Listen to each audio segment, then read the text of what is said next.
ఇండస్ట్రీలో టాప్ కమెడియన్లలో సునీల్ పేరు ముందు వరుసలో నిలుస్తుందనడంలో సందేహం లేదు.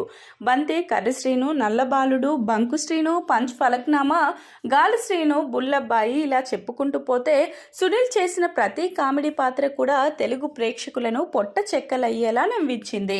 మర్యాద రామన్న, పూలరంగడు వంటి ఫుల్ లెంత్ కామెడీ చిత్రాలతో హీరోగా కూడా సక్సెస్ అయ్యాడు సునీల్. ఆ తర్వాత హీరోగా చాలా సినిమాలు చేశాడు, కానీ అవి వరుసగా ఫ్లాప్ అయ్యాయి. దీనివల్ల అతడి కెరియర్ చాలా ప్రమాదంలో పడిపోయింది. హీరోగా సినిమాలు చేస్తే కెరియర్ ముగిసిపోవడం ఖాయమనుకున్న సునీల్ చివరికి ప్రతినాయకుడిగా తన లక్ ట్రై చేసుకోవడం మొదలుపెట్టాడు.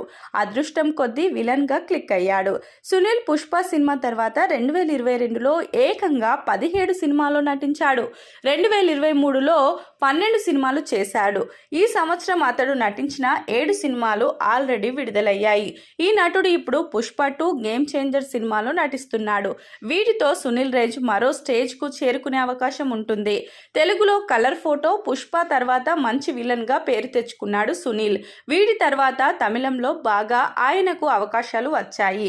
అయితే హీరోగా సునీల్ అందుకుంటున్న పారితోషికం కంటే విలన్ గా అందుకున్న పారితోషికం చాలా తక్కువ అని సినీ సర్కిల్లో ప్రచారం జరుగుతుంది. ఈ కమెడియన్ కమ్ విలన్ ప్రస్తుతం ఒక్కో తెలుగు సినిమాకి 40 లక్షల రూపాయలు అందుకున్నట్లు తెలుస్తుంది.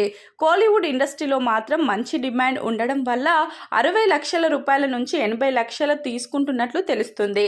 అంటే సంవత్సరానికి ఆయన ఈజీగా 5 కోట్ల రూపాయలు సంపాదిస్తున్నారు. ఒక్కో సినిమాకి తీసుకుంటున్న శాలరీ తక్కువైనా ఆయన ఎక్కువ సినిమాలు చేస్తున్నాడు కాబట్టి స్మాల్ మీడియం హీరోలకి ఏమాత్రం తీసుకోకుండా సునీల్ సంపాదిస్తున్నట్లు తెలుస్తుంది. ఒకవేళ మంచి విలన్ గా సునీల్ క్లిక్ అయితే ఆయన రెమ్యునరేషన్ కోట్లకు చేరుకోవచ్చు. అదే జరిగితే ఈ నటుడు ఆదాయం మరింత పెరుగుతుంది.